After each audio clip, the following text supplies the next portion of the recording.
1, 2, 3. When Judy went upstairs, she left with no care. When Judy went upstairs, she left with no care. When Judy went upstairs. Welcome everybody to another episode of When Judy Went Upstairs. I am your host for today. I'm Camryn. I'm Zakiya. And I am Jeremy. And we are here as Judy's advocates. Yes. Keeping her legacy alive. Today's episode is Furniture City. And it is all about sitcom moments that made our favorite characters step off of the laugh track and into real life. When the rent was due, the credit ran out, or the fantasy fell apart, and the world suddenly wasn't so funny. We're diving into episodes that taught lessons about humility, hustle, and how growing up hits different when you thought adulthood would be a vibe. So, this episode comes from season 2, episode 22 of The Cosby Show, Theo's Holiday. Okay? Welcome to Furniture City. Welcome to Amanda's Furniture City, where money talks and nobody walks. If you like it, you touch it. If you break it, you buy it. If you don't see it, we don't have it, but we will get it. Now, what can I do for you? We accept all major credit cards. Okay. I don't have any credit cards.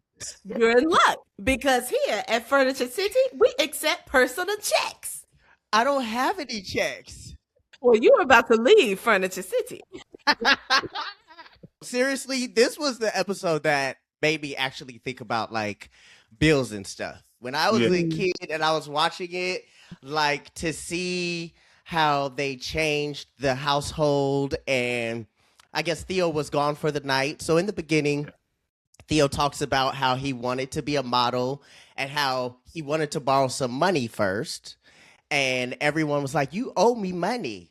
And what did Rudy say? Rudy said, "Well, my quarter now." Everybody fell out. And so they decided while he was gone for the night to change the house into the real world, transform it, and give him an adult experience, right? Yeah. So they decided to transform the house where he is working on trying to get an apartment, and his apartment is his room. All right. So just starting off, first of all, let's just talk about the many things that he had to go through, right? Renting an apartment, trying to get a loan, okay, trying to get furniture, his own furniture back, okay? Which one of the scenarios, also trying to get a job as a model, which one of these scenarios that Heathcliff fixed up for Theo would have sent you running home the fastest? For me, if I came home and my parents had done this to me, like to walk into my room and see that all my stuff is gone, and now you telling me I got to pay to get it back into my room, like what are we doing? What happened? What did I do to deserve this? You know? Like, so that would have sent me. I'm so glad that he got that lesson though. Yeah. Like about having to get a loan and all of that stuff, because for me, I don't know, when I went to college, that's when stuff kind of set in. Like, oh, I got to do this. Like my parents, I'm used to my parents' money or what, you know what I mean? Like I remember one time trying to go get an inhaler while I was in college, and they were like, "Yeah, it's $100-something," and I was like, "I ain't never had to pay. I ain't have to pay in California."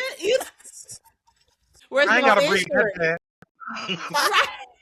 That's how I was too. I was like, I'm gonna pray about it. I'm gonna pray about it. That's what I did. And I left up out of there because I was like, I ain't have to pay in California. What you mean? It was like, where your You insurance? gotta go to Walgreens and get you a Primatine. So yeah, I'm glad like there was that lesson that was being taught, and hopefully somebody remembered that when they actually went to college. Clearly, I didn't remember that. Oh yeah, there's loans. Yeah, the loan, man. The loan part from the bank. Mrs. Griswold. Wasn't that her name? Rudy? Mrs. Griswold. What about you, Jeremy? What would you say yours is? Listen, y'all know I love food. If it got to the point where I couldn't afford food, And it was leftovers at that. And pissed off. It was leftovers. Wouldn't you say that's a situation that we experience nowadays? Like, we see it all over TikTok about, like, especially when Cockroach was about to bite that chicken and he said, put that down, put that down. He said, you have money to pay for that? Yeah. Right. Like, that's a real big life. thing. Yeah, that's a conversation now. It's like, we're going out to eat. I see a lot of conversations on social media just around like eating, splitting the bill, going out on dates, and all of those things.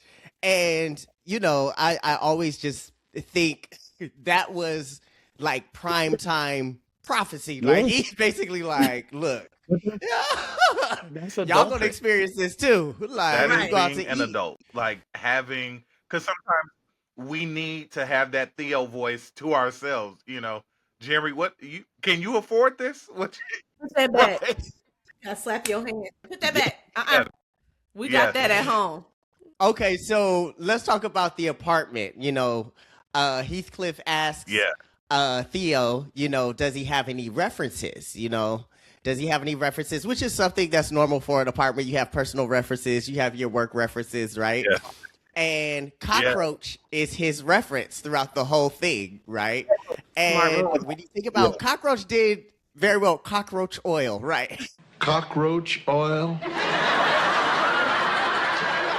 He was the manager of Cockroach Oil, had a card and everything. With Who no would phone. you call with no phones? Right. You work in a 40-story building with no phones. No phone. You own a 49-story building and you don't own a phone. Who would you have be your cockroach? And pick a TV sitcom, someone that's a TV sitcom character in the universe, the TV sitcom universe. Who would you have be your backup? What would you say, Jeremy? Maxine Shaw. That's good. Jeremy, that was mine. Yeah. Maxine Shaw, attorney at law. Ooh, That for sure was mine. Who would you say, Zakiya? What you got? No, there's so many. Who's that? I would have like Uncle Phil. Or the original Aunt Viv. Yeah, Who were you gonna say, Zakiya? I was actually gonna say Sinclair because she's good at acting Yeah. and like coming up with a different character. So I feel like she would have either done a great job or she would have like made it worse for me. Who would you have be your Amanda for Furniture City in the TV sitcom world? I'm gonna say Jack K. Whoa, that's Jack good. K. That would be good. Yeah. I dig that. I would say Uncle Joey from Full House. Very good. Yeah. I can see Uncle As Joey a doing furniture that. salesman, I Really? think he would be hilarious. I can think see he it. He'd be like, "You don't have any personal checks?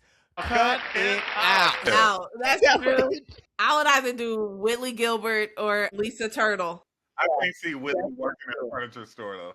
But she would be an upscale one. Yeah, upscale antique. We can't break the set. What does Theo's Holiday, would you say, what do you think it teaches viewers around financial literacy? I will say it's a lesson that I learned early, kind of like what Zakiya was saying.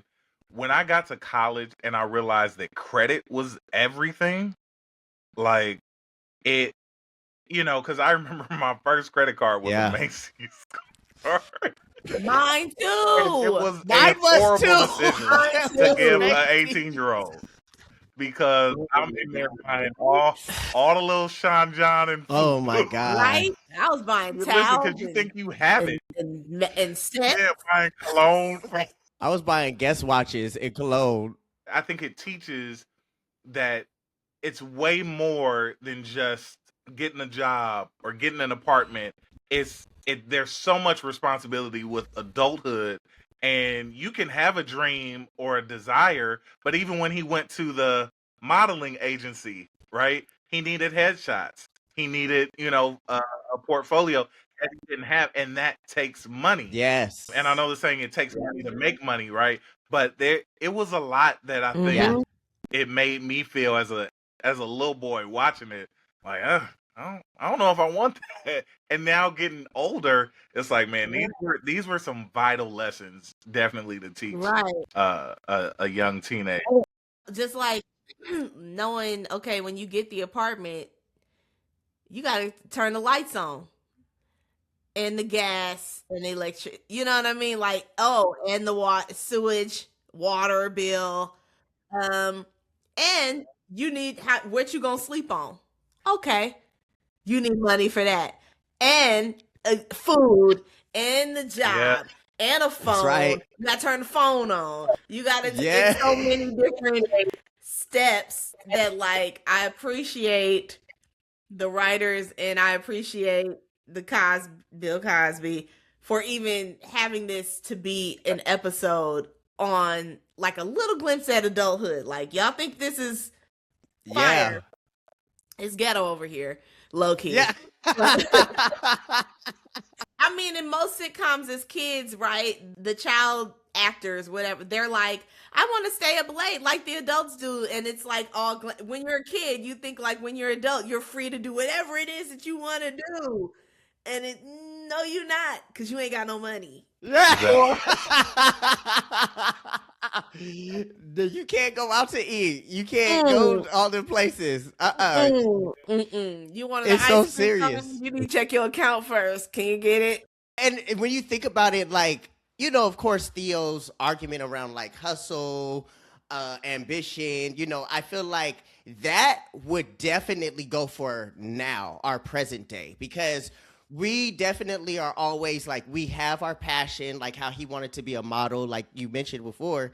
But at the same time, when we go after our passion, we have to work. Like, we already have to have a job. And he was looking for a job in his passion.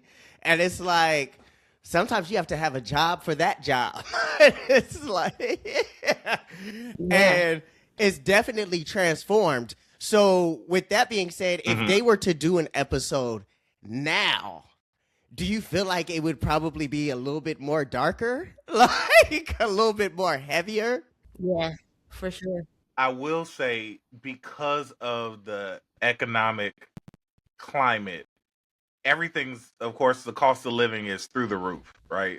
Regardless of where you live, right? Most people encourage teenagers, stay with your parents. If you can do it, stay at home, right? Until you get to a point where you can, you know, get an apartment or, you know, whatever. But I think that concept of struggle sometimes is unnecessarily assumed, where I think nowadays we don't have much. You know, you have realtors that'll say, oh, you don't have anyone that can gift you $20,000. You know, it's like, what?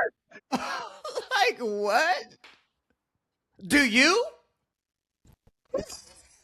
Realtors, creditors, they'd be like, oh, you don't have, if you owe them student loans, I had somebody do that to me. Yeah. So you don't have a family member that could give you like 30K? Lady, if I did, you would have had it. Yeah, okay. I would have sold it to you a long time ago.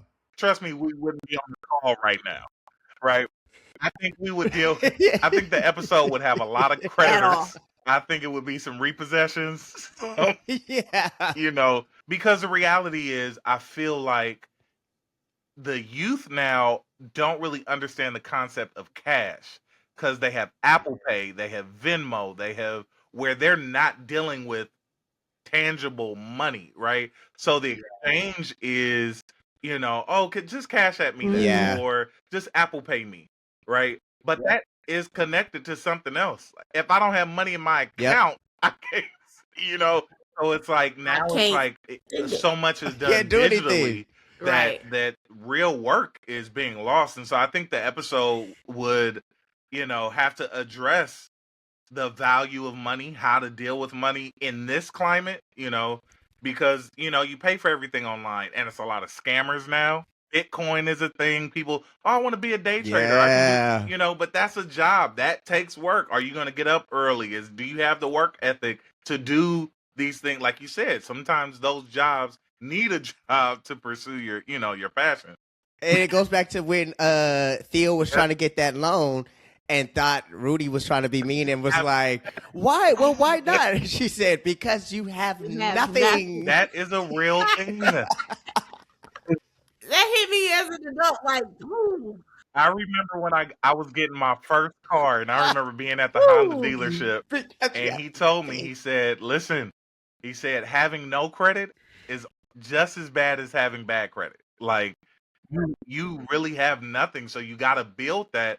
And it was an eye-opener for me because my little Macy's credit card wasn't doing nothing for me.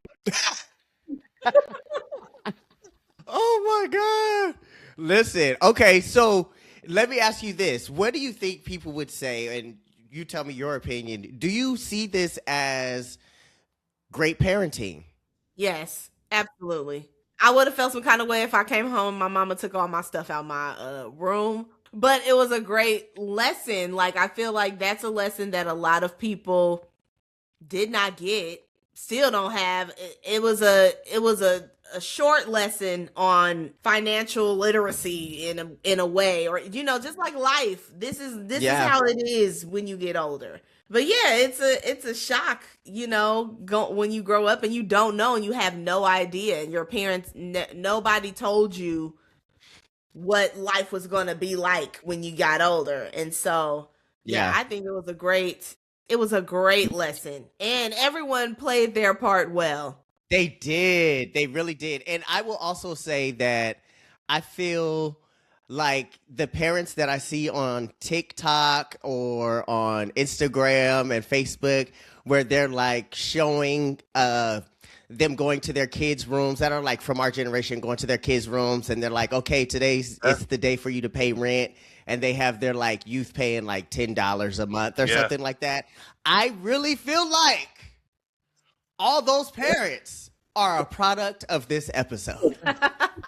Okay, I'm just going to put that out there because it's definitely something I would do. I would have loved to have that practice happening all of the time. And I really do feel like the parents that are going around showing that, I really feel like they saw this episode and they're like, yeah, we're going to get you right, I will say shout out to the parents that I think we had that kind of shielded us too from the weight of the responsibility that, because I was raised by a single mom who it would be very, I would say, Mom, just go to the ATM. And she would tell me, Jeremy, you got to have money in the ATM to pull it out, right?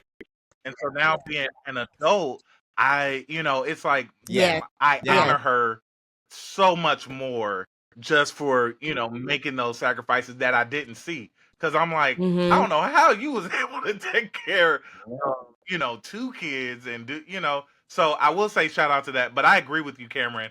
I definitely think they're a product of this episode, for sure. Yeah, I agree too. Here's a hot take.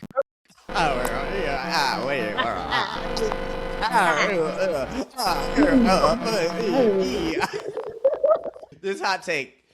This episode works because it briefly turns the Cosby Show into a capitalism horror story and short. I would say, okay, I get it. I think for Theo, where he thought it was going to be, easy, from the way he was bragging, it's like the next day it was unexpected. When you're young, you think you can do it. You think you got it without question. But that reality, which I also love on two ends. I love the concept of the Huxtables doing this, but I love the concept that the Cosbys allowed actors to act within the show. Does that kind of like a meta acting situation where it's like their characters are being characters. It showed range, it showed depth. Like, we all know Felicia Rashad is the queen of just class and, but her comedic timing, all of that stuff is great. But I think it gave us this episode in particular, which Cosby did a lot, gave us a perspective that is tangible. Like, we can apply this. Everybody may feel like, oh, I didn't have a father that was a doctor and a mom that was a lawyer. Like, okay, that may not be your reality, but we all know what bills feel like. Yeah, exactly. And going to the furniture store and trying to get furniture when you need it and you're trying to bargain. Listen, I would go to the same. I would go to the same furniture store all the time. Okay, remember I was 22. And in my 1-bedroom apartment, I had a bunk bed. Remember, I had a bunk bed because that's what I had to buy. That's what you had. And sleeping good. I slept real good. Okay. Hey, I was still in the twin bed. You're saying something that's so true. It shows versatility. And one of the things that I really like is, and I'm not like a big fan of Vanessa's character, but I loved Vanessa in this episode because she did like 2-3 different characters. And she was like, I'm Kitty LaRue. And she was his neighbor. Can you all give me other episodes or from other TV sitcoms where characters had a plan, were big, boastful, going after something, and just thought they could handle it and fell flat on their face? Oh, reality check. I can tell you one that comes to mind that always bothered me. What? Was Fresh Prince of Bel-Air when Carlton had that interview at the bank, at the International Bank, and he was like, they gave me the wink and the gun. And he was like, I got the job. They gave me the wink and the gun. And then he did not get the job. And he was like, but they gave me the wink and the gun. That's me.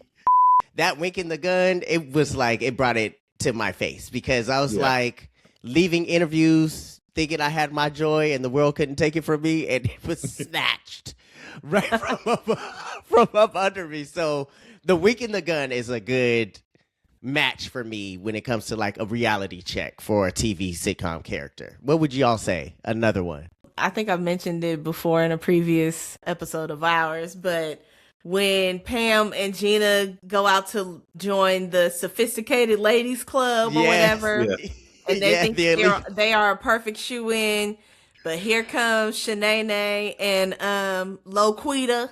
Yes. And they they take over. And they think that the ladies are too sedity or whatever. Like they're not gonna accept y'all, Yeah. But they do. And so they fell flat on their face. Like, here you are thinking you hot shit and like you got it because you're so sophisticated in how you think you are. But Shanae showed them, I'm a business owner. Okay. Yes. Okay. We got all the tea on y'all's husbands. Boop, boop, boop, boop, boop. When she did that, she said, boom, you done blew it up. Boop, boop, right. boop, boop, boop. It's on you. So what you gonna do? Rub it. They took them to watch the sunset or the sunrise over the Detroit River with Wu-Tang Clan. Like, Shanae had pool. Yes, that's a great example. Like, they really did think that they were just going to high side and have it. They were like, do you see them? Let them talk. Like thinking they're messing it up for themselves, and they show up authentic. Great example. That's a good example. What do you have, Jeremy? You have any? I'm a big Different World fan. It's a small part, but I feel like I definitely understood the mind behind it or the heart behind it. But it's when Lena James lies on her essay so she could get a scholarship or keep her scholarship rather, or whatever.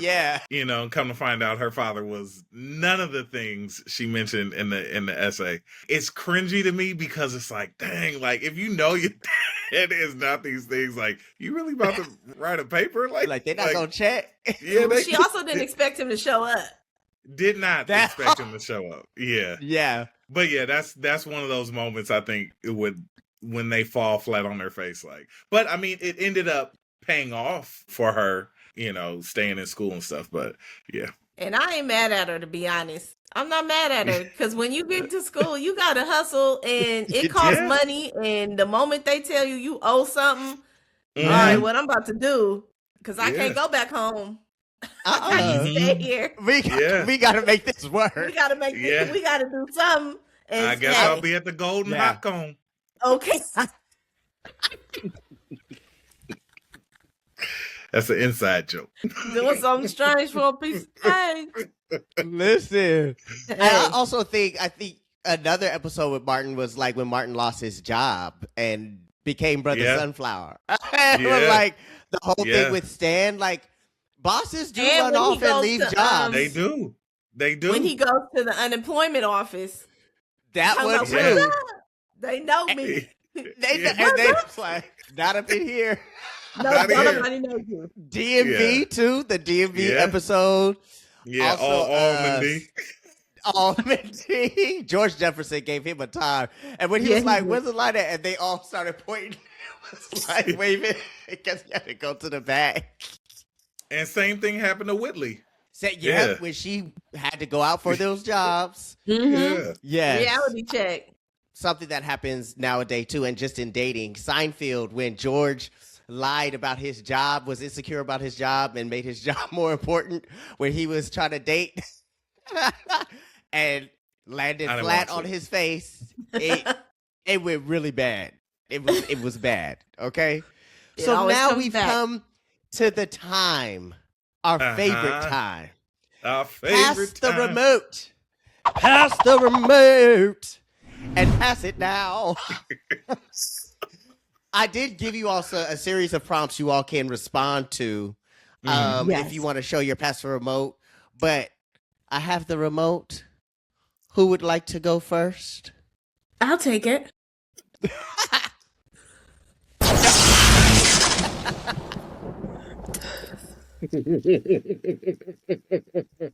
Jeez, why'd you hit it so hard? Why'd you throw it so hard?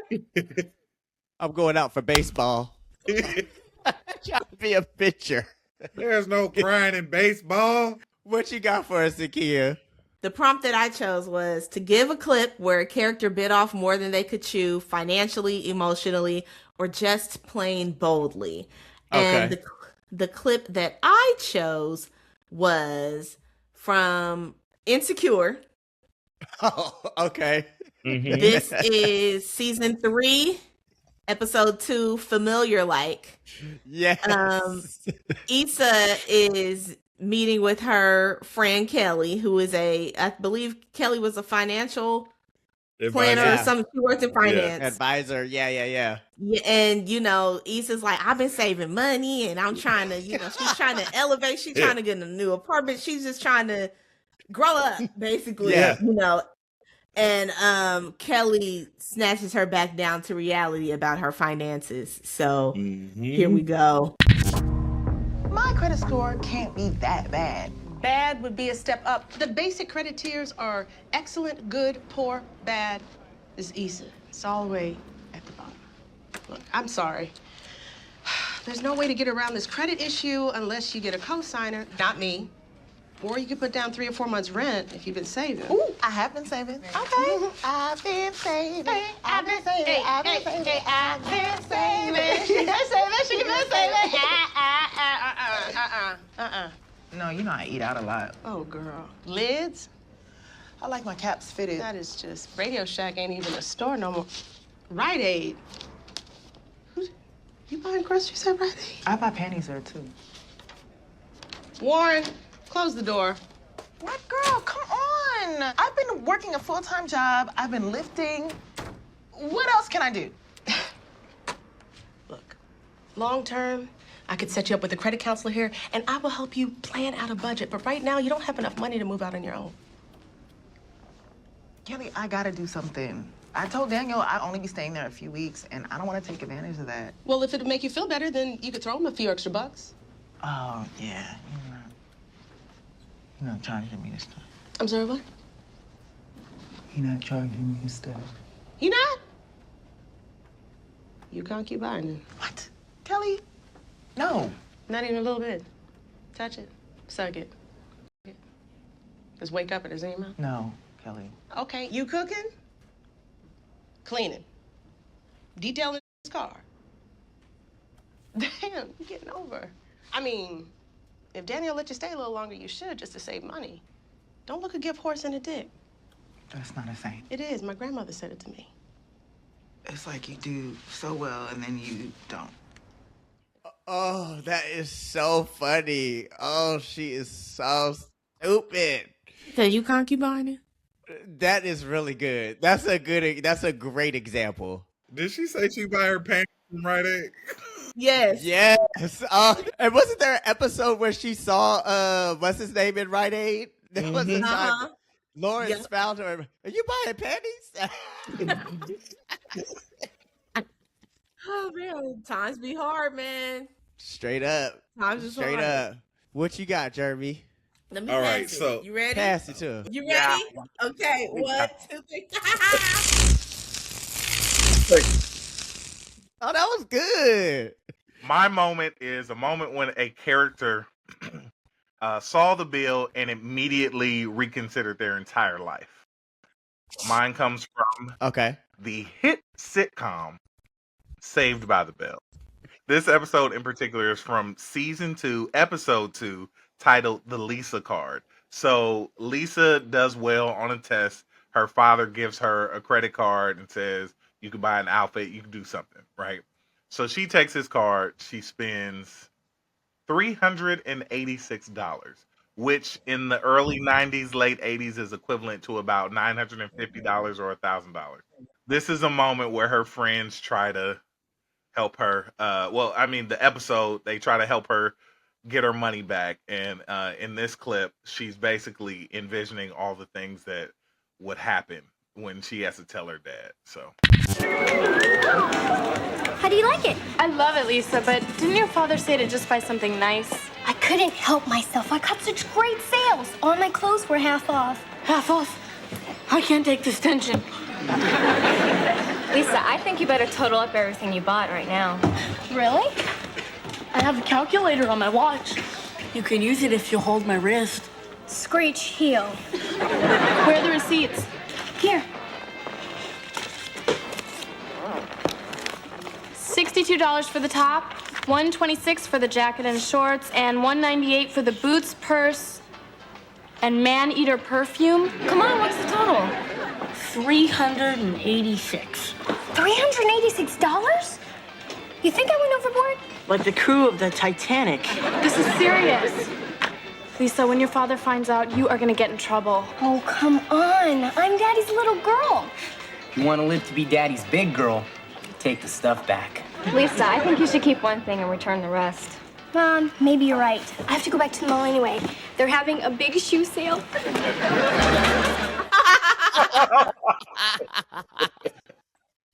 And that was good. Yeah, and the funny thing is, at the end of that episode, I think her dad is like, "Let's go to Sizzlers," right? Like he, she learns a lesson about money management. Sizzler, right? Sizzler was it, I guess. Back then it was. I need to love me some Sizzler now. All right, and pass me that remote, Jeremy. Hand it this way. I'm passing it. You gonna throw it like a football? Okay. Oh, okay.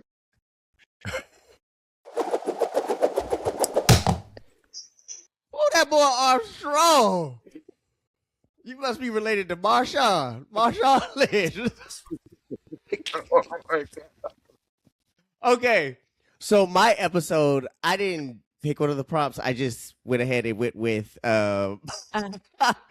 this particular one. And this particular episode, one of my favorites. I know y'all are going to holler. It is when Jamie Foxx and Braxton, they had to go to driving school. Thought it was going to be totally different. Thought it was going to be easy and smooth. And they have their teacher from the Bay Area, okay? Yeah. Mark Curry. Yes. Who delivers the ultimate break character scene. Let's go ahead and play it. I can't do no more.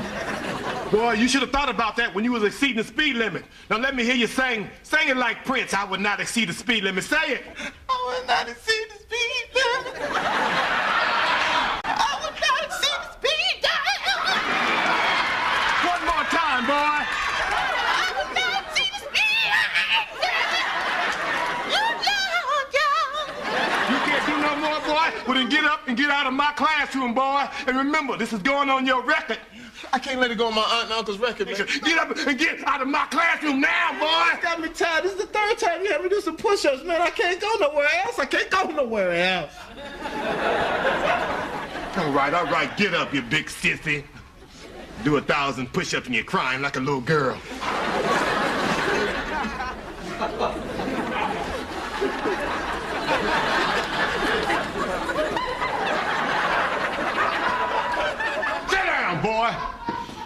Now you people gonna make me go off in here.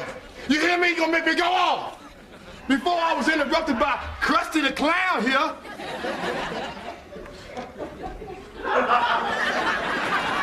I was telling you about the evolution of the car. And it all started with the wheel. They had problems with the wheel. Can anybody tell me what was the problems with the wheel? Ah, I believe I know this one, sir. The problem, it was square. Did I ask you to say anything, boy? Did I ask you to speak, boy? You damn right it was square. It was square just like you are square. An L7 square, boy. Don't let him break it, B. Don't let him break it. You a square, ain't you, boy? You one of the most sissy, silent type sissies, ain't you, boy? Don't let him break it, B. You trying to mock me with the what you trying to say? You a sissy, say it. Let me hear you say it for the whole class. I'm a sissy, say it, boy. No, sir, I am not. Let me hear you say it. No, sir, I am not. I think you lying though, Sarge, but you know I'm gonna be watching you, boy. Watch you everything you do. Don't eyeball me, boy. I can't see nothing, bro. I can't see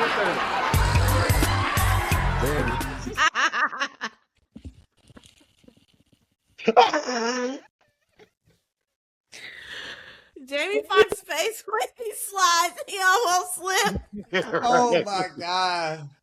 That is classic right there. That is just classic. Is so classic. Yeah, it is. Love it. So Furniture City, you know, I felt like we had to do this episode because that was one of those episodes from the 90s where it just taught us lessons. We just dived in and Heathcliff Huxtable taught Theo, look. Yeah. What you're doing right now is not going to prepare you for it's not preparing you for the real world. And every sitcom has that one episode that reminds you life doesn't always go according to script. Mm-hmm. Whether you're trying to furnish your first apartment or get into the elite club, reality always comes knocking on your door or sending you upstairs never to be seen again.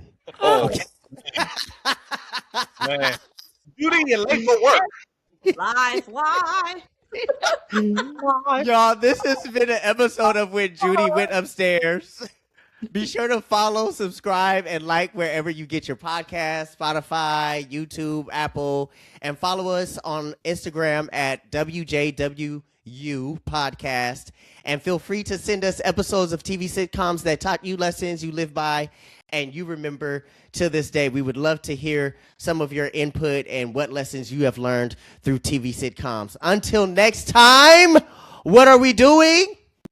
We are looking for Judy. Where you at? I think she's at work. She should be. She's somewhere playing spades.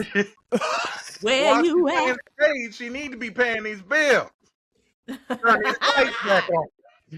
She's looking for upstairs furniture. Bill, Judy. She's looking for upstairs furniture. You gotta carry your weight. They moved out the house and she's still looking. Poor Judy. She's there with the new family. She's there with the attic. Okay, and Frank. She comes out when they go to sleep. She's like Cousin Pete. She's a squatter. Jesus. She waits till they go to sleep. All right, y'all. This is it. Till next time. Till next. We did it. This is a moment. Right. Do you have a lightsaber? Camryn, cover that button up on your microphone. Oh. Now, Jesus was trying to send me a message. I was like, where is that?